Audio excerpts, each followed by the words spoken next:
It looks like it's Will Levis time for the Tennessee Titans, and if they want to beat the Falcons, they must design a smart game plan around the rookie quarterback. We're going to talk about what that looks like on today's edition of the Locked On Titans podcast.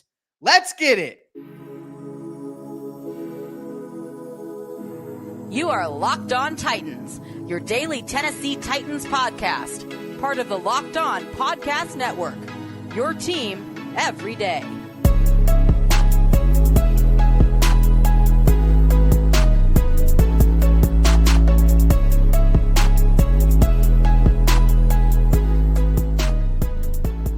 Welcome to the Locked On Titans podcast. I am your host, Tyler Rowland. Titans fans, today's edition of the Locked On Titans podcast is brought to you by PrizePicks, the most easy and exciting way to play daily fantasy sports. Go to prizepicks.com/LockedOnNFL. Use that code LockedOnNFL, all lowercase, for a first deposit match up to $100. It is a game plan edition of the Locked On Titans podcast, and I'm going to tell you guys how the Tennessee Titans can beat the Atlanta Falcons. I do think the Titans win this game, so I'll go over what I want to see on offense and defense. Also talk about some individual matchups. Before I get into all of it, thank you guys for making the Locked On Titans podcast your first listen each and every day. Remember, Monday through Friday, Tennessee Titans content all year round, always for free. I go live immediately after the games, 2 episodes on Sunday nights covering what happened,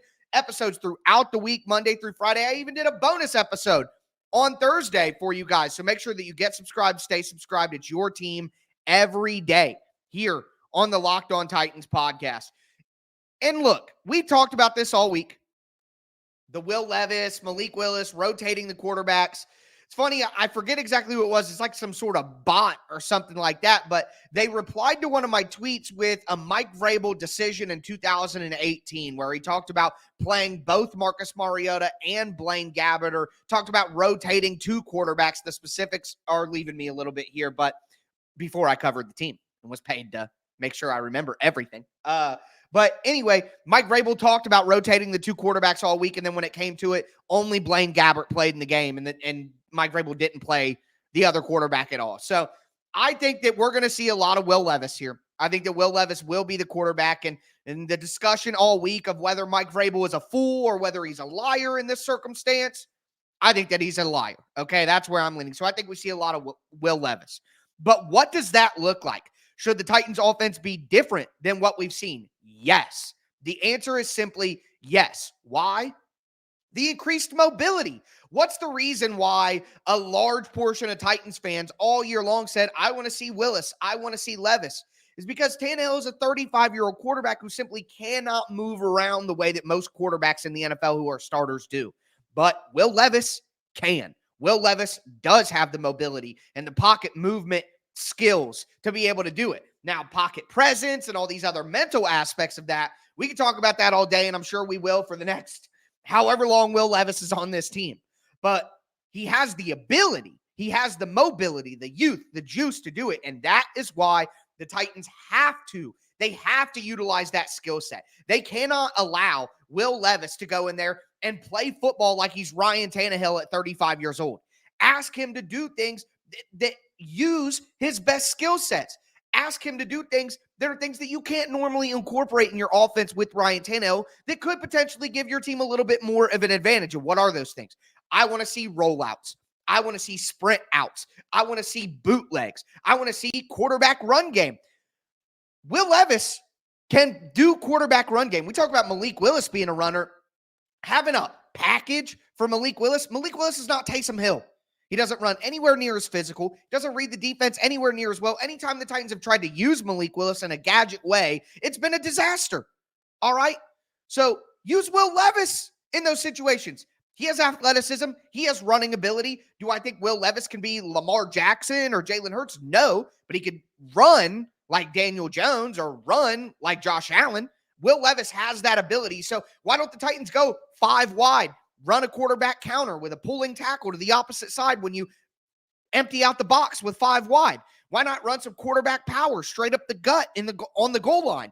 The ability for Will Levis to run designed quarterback runs will help the Titans in the red zone. Okay? But I want to see that mobility taken advantage of throughout the rest of the game plan too. Again, rollouts, sprints, boots. Get this man out on the perimeter. Allow him to make a passing read and then tuck it and run and gain some yards. Do the things that having a 35-year-old quarterback don't allow you to do. And when you do those things, you help your offensive line because now you're moving the spot. You're rolling the quarterback out. You're getting them away from the pressure, getting them out of a collapsing pocket that collapses quite a bit for the Titans. You can't do that with Tannehill because he simply doesn't have the mobility at 35 years old to do those things. You have to do that with Levis. You have to. Don't leave him as a sitting duck in the pocket. Do not do that. Rollouts, sprint outs, bootlegs. Use his run game. Use that mobility. Also, the Titans are going to have to utilize the screen game here to protect their young quarterback. They're going to have to get the ball out quick. And I think personally, based on the Falcons defense, the right thing to do offensively outside of just Will Levis is to attack the perimeter. You guys see my glasses move when my hat bounces on the back of my glasses. So funny. It's distracting me. But anyway, moving along. I digress. The Falcons, in my opinion, don't have a fast defense, at least in the front seven. The secondary, yeah, they got speed. Jesse Bates, good. They have good. But the front seven, Bud Dupree in there, Calais Campbell. Why did I say that wrong? Strange. Either way, I think there are a lot of players in the Atlanta Falcons front seven that don't have a ton of speed. So the Titans need to attack outside, attack the perimeter, force those big guys to chase Tajay Spears to the perimeter on a toss sweep. Use reverses. Use jet sweeps.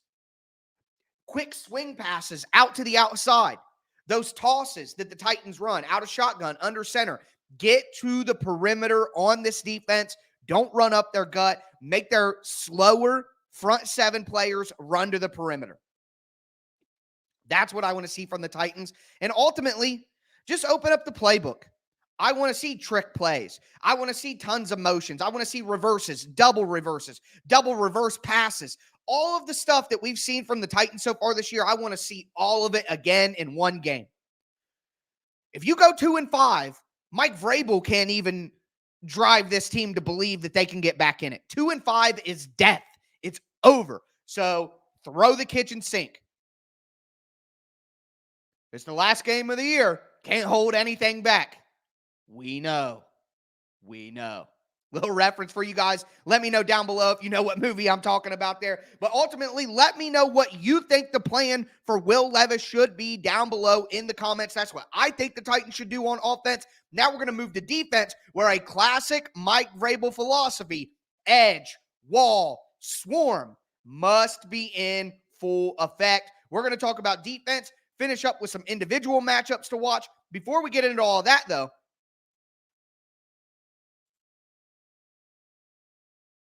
I do want to let you guys know that today's episode is brought to you by FanDuel Sportsbook, America's #1 sportsbook. Look, guys, FanDuel is so much fun, and it's the perfect time to join FanDuel. You have the NFL season in full swing. The NBA season has tipped off. The MLB World Series is here. College basketball is going to be getting going. Of course, college football is in full swing as well. I mean, this is the best sports time of the year. October is the best sports month of the year, which makes it a perfect time to get on FanDuel. New customers right now get $200 in bonus bets guaranteed. All you have to do is place a $5 bet. That's right, $200 in bonus bets guaranteed, win or lose with a $5 bet. You can use those bonus bets to bet on spreads, props, over-unders, and more. Make sure that you visit FanDuel.com/lockedon to kick off the NFL season. That's FanDuel, official partner of the NFL.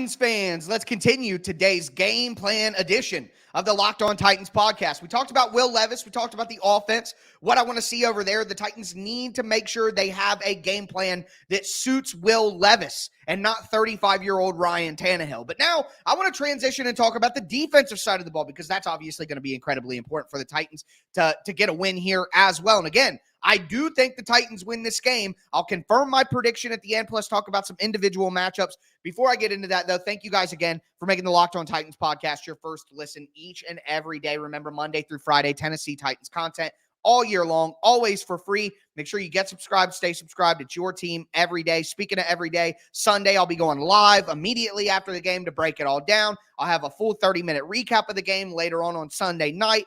We'll talk about the tape and what the film showed from this game. Obviously, we're going to want to look into the quarterback performances with Tic Tac Tuesday, What's Next Wednesday to look ahead to the Steelers game, and then Crossover Thursday, Game Plan Friday, get you guys ready to go for the game. Don't miss any of that. Get subscribed. With that being said, though, edge, wall, swarm. Edge, wall, swarm. That is run defense for Mike Vrabel. What does that mean? Step by step. Edge. The edge rushers and the slot cornerbacks, the edge players, have to make a firm edge. Don't let the Falcons, or in general offenses, get around you to the perimeter and break, contain. Edge. Set the edge. All right? And when the running back gets to the edge and they have to come inside is going to be a wall, because everybody inside is holding their gap, is flowing with the traffic. So you reach the edge, you turn back inside, you meet the wall, and then you swarm to tackle. Edge, wall, swarm. The Falcons love to run outside. Their wide zone runs, we're talking about Arthur Smith here. Come on, guys. You knew that. I didn't have to tell you that. You knew that. Arthur Smith and his wide zone runs with his play action bootlegs off of them, you have to do well on the edges. Set a firm edge so that they can't get to the perimeter, and you got to be smart on the backside edge in case there's a cutback or a bootleg. All right? So edge, wall, swarm, and that starts with a firm edge.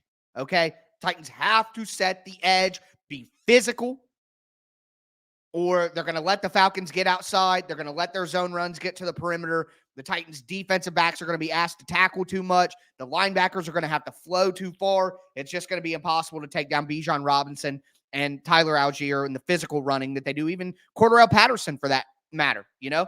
Really in space, getting to the edge, really good player still. So the Titans have to create a solid edge and force the Falcons back inside. Do not let them get on the outside. Outside of that, I think the Titans need to play zone in this game. It's my opinion of Desmond Ridder that he's not a very good quarterback. He's not. I think that Ridder is probably in the bottom 10 of quarterbacks in the NFL. He's right on that line of, okay, this guy could start, but he's probably a backup. I think he's there. That's my opinion on Desmond Ridder, and Ridder has never been an incredibly accurate quarterback. That's something that everybody harped on with him coming out of college, is his accuracy. Can he improve his accuracy? He seems to be a smart guy, can run an offense, has good size, has good mobility, all that, but can he improve his accuracy? Well, it hasn't been great. And in my opinion, rather than, you have an option here. Do you want to give Drake London a one-on-one on Christian Fulton? Do you want to give Kyle Pitts a one-on-one against Roger McCreary? Do you want to give Bijan Robinson a one-on-one with Azeez Al-Shire? Do you want to give Matt Collins, which we saw what Matt Collins can do to this Titans team? Do you want to give him a one-on-one with Roger McCreary on a slot fade, stuff like that? No. Because if you play man coverage, it bails out Desmond Ridder, in my opinion. You're bailing him out. Because what Ridder can do is, he can be like, oh, they're in man coverage. I don't have to read the defense and make the right decision and make an accurate ball. I'm just going to toss this up to Drake London. Toss this up to Kyle Pitts. Toss this up to Matt Collins. And then it's just a one-on-one battle for the ball between the cornerback or the defensive back or the coverage guy and the receiving option. And the Titans lose those one-on-one battles all the time. Do not bail out the Falcons and let Ridder throw easy one-on-one passes and man and take the chances. Play zone coverage. Make him read defense. Make him know what the disguise in. Make him make pre-snap and then post-snap adjustments and reads in his head. Slow down his processing, make him second guess, allow the pressure to get closer, mess up Desmond Ridder's base, and he will throw inaccurate passes that the Titans will have a chance to intercept. And let's just say it what it is. In the Falcons' 3 losses this year, they've lost the turnover battle 7-1. They beat the Buccaneers last week and had 3 turnovers in the red zone. 2 of them at the goal line. This team will make mistakes. This team will turn over the ball. Desmond Ridder will make turnover-worthy plays. The Titans cannot bail him out by giving the Falcons situations that the Titans have struggled in for a year and 6 games. Play zone. Play zone. Allow everybody to have their eyes on Ridder, to break on his passes, to watch what he's doing. That is what the Titans need to do. This needs to be a zone-heavy game. Force those turnovers again. The Falcons in their 3 losses lost the turnover battle 7-1. When the Falcons lose, it's because they play dumb football and they turn over the ball. The Titans cannot make it easier on them to avoid that by playing a bunch of man coverage and giving Ridder one-on-one opportunities to get the ball to his guys. That would be a major mistake. Also worth noting here, red zone defense. Neither of these teams score a lot. The Falcons actually score less points a game than the Titans. Titans are at like 17.3 and the Falcons are like 16.8 or something like that. Either way, neither of these teams score a lot of points because neither of these teams have been very good in the red zone. All right. The Falcons right now are only 22nd best in the NFL with a 47.8 touchdown conversion rate in the red zone. They don't score when they get to the red zone enough. Titans don't either. So if the Titans defense for some reason has a bad day in red zone defense and allows the Falcons to score 3 touchdowns, they're not going to win the game. But I don't think that happens. I think the Titans play zone. I think the pass rush improves. We're going to talk about some individual matchups where I think that'll matter. But before we get into some of the individual stuff that I want to talk about here, do want to let you guys know that today's episode is brought to you by PrizePicks. PrizePicks is daily fantasy sports made easy. I mean, I have a lot of fun on PrizePicks, honestly, because it's so simple. You can make a lineup or make an entry, let's call it, in 60 seconds or less. Okay, so here's how it works. PrizePicks has a projection for every player. Here are some made-up examples for you, though. Derrick Henry, 80 yards rushing. Will Levis, 1 interception. Bijan Robinson, 60 yards rushing. DeAndre Hopkins, 4 catches. All you do is pick 2 to 6 players, look at the projection, and say whether the player is going to do more or less. You don't have to play against a bunch of sharps, a bunch of pros, 1,000 lineups from a bot. It's just you against PrizePicks. It's that simple. It's that easy. And again, you can create an entry in 60 seconds or less. I mean, it truly is daily fantasy sports made easy. So make sure that you go to prizepicks.com/LockedOnNFL. Use the code LockedOnNFL for a first deposit match up to $100. That's prizepicks.com/LockedOnNFL. Use the code LockedOnNFL for a first deposit match up to $100. Again, PrizePicks. It's daily fantasy sports made easy. Also want to let you guys know that today's episode is brought to you by DoorDash. All right, guys. Home football game, Tennessee Titans.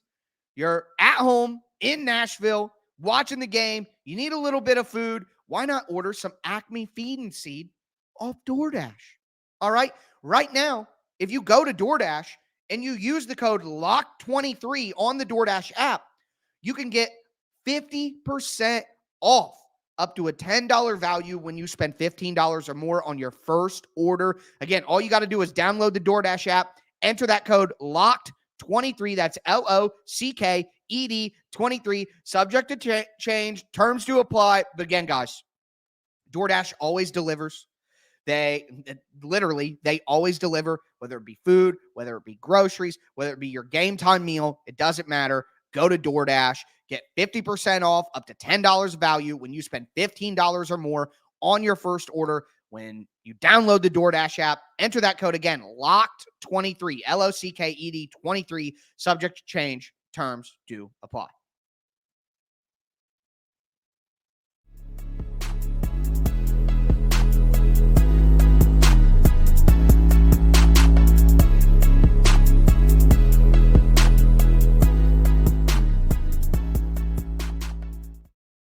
Titans fans, let's cap off this game plan edition of the Locked On Titans podcast. We talked about offense and what the Titans should do with Will Levis. We talked about edge, wall, swarm on defense. Now I want to get into some more of the individual battles that I'm going to be watching for. Also confirm my prediction here, and I'll do that up the start again. I think the Titans win this game. It seems like a game the Titans would lose. The world is crashing down on them. The sky is falling, Chicken Little. They traded Byard. They're tanking. 2-4, young quarterback, no Tannehill. And the Titans win. Number one, they're at home.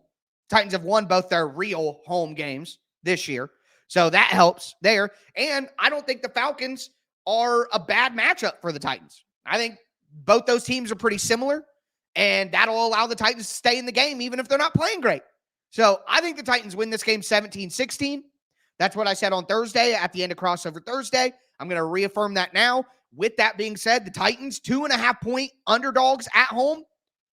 Listen, there are times where I don't want that, but the Falcons are not a good enough team to be laying points on the road to the Titans. I don't care who the quarterback is. No way.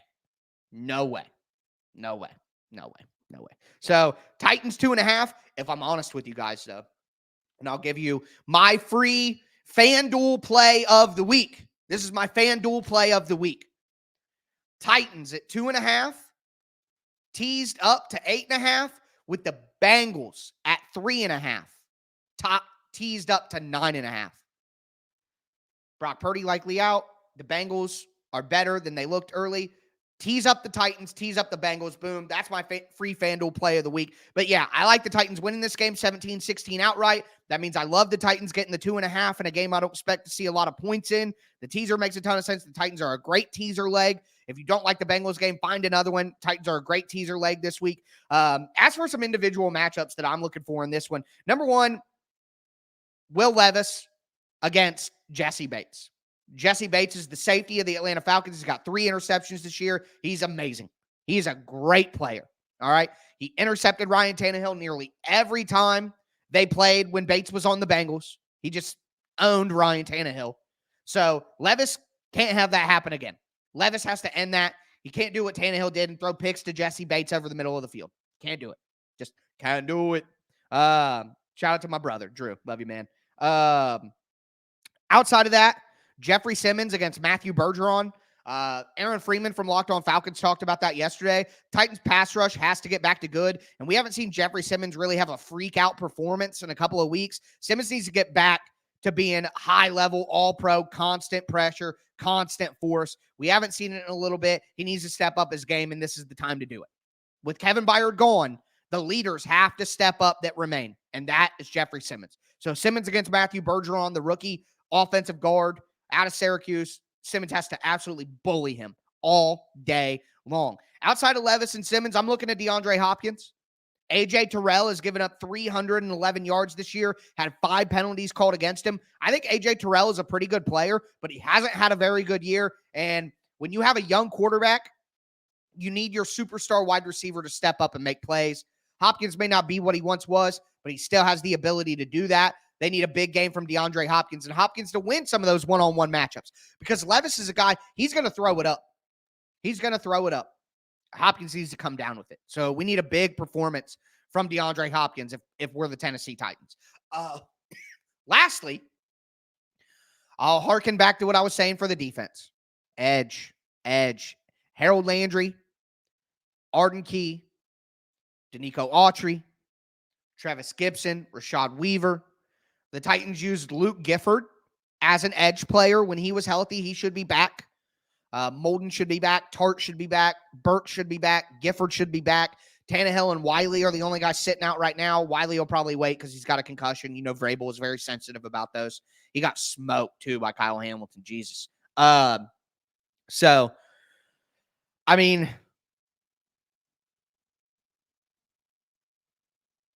these teams are very similar. They're very similar. They want to do the same things. So whoever wins the turnover battle, whoever makes the least amount of mistakes will probably win the game. I like Arthur Smith. I think he's a great offensive coordinator. I think Mike Vrabel is a better head coach. So Titans 17-16. That's how they win on offense, on defense, the individual matchups that needs to win, how I would bet the game, who I think wins, all of that. That is going to do it for this week of the Locked On Titans podcast. It's been a banger. I'll be back with you guys on Sunday to break it all down. But as always, that will do it for me today, folks. I am your host, Tyler Rowland, and this was Locked On Titans.